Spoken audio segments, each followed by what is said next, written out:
Welcome to What the Tech, the show where we slice right through the marketing hype to get to what's real.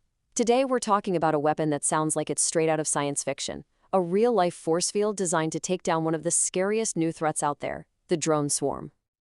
I mean, seriously, drone swarms are an absolute nightmare for security officials everywhere. It doesn't matter if it's on a battlefield halfway across the world or, frankly, hovering near one of our own airports. So this question, it's not just some academic exercise, it's something people are desperately trying to answer right now. All right, let's get into it. A defense contractor called Epirus put on a pretty spectacular show out in Indiana recently.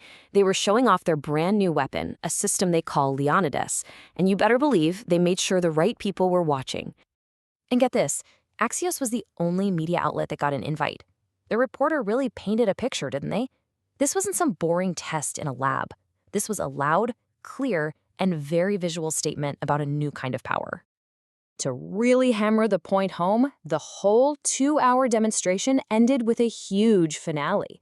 They sent up 49 quadcopters, all flying in formation, directly at the Leonidas system. It was the biggest swarm it had ever faced. So what happened? Well, it was a total shutdown. All 49 drones were neutralized at the exact same time. They didn't blow up or catch fire, they just stopped working and fell from the sky. Epirus calls it their Forcefield system, and yeah, in that moment, it looked exactly like one. Okay, so how does this force field actually work? It's not shooting lasers or missiles or anything like that. It's what's called a high-powered microwave weapon, an HPM. Basically, it shoots out a focused beam of electromagnetic energy that just completely fries the delicate electronics inside the drones. It shuts them down without ever physically touching them. As you can probably guess, after a demo like that, the company's leadership was feeling pretty good about themselves. And, well, that confidence is where the story starts to get much, much bigger.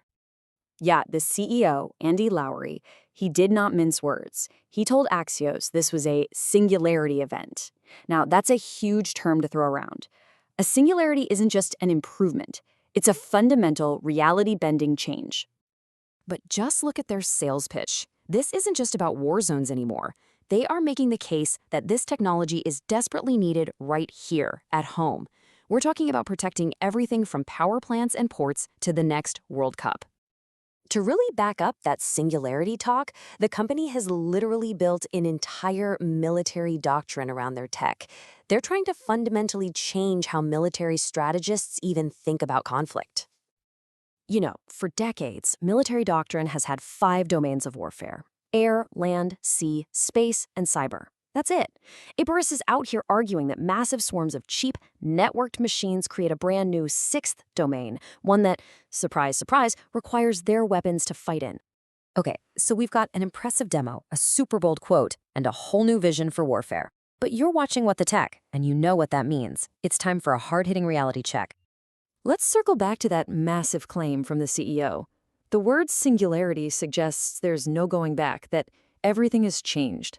But does this piece of tech, cool as it is, really clear that incredibly high bar? Let's be real. When you look past the buzzwords, calling this a singularity is marketing theater, pure and simple. Analysts see this as a really interesting, useful tool for a specific job, a niche capability.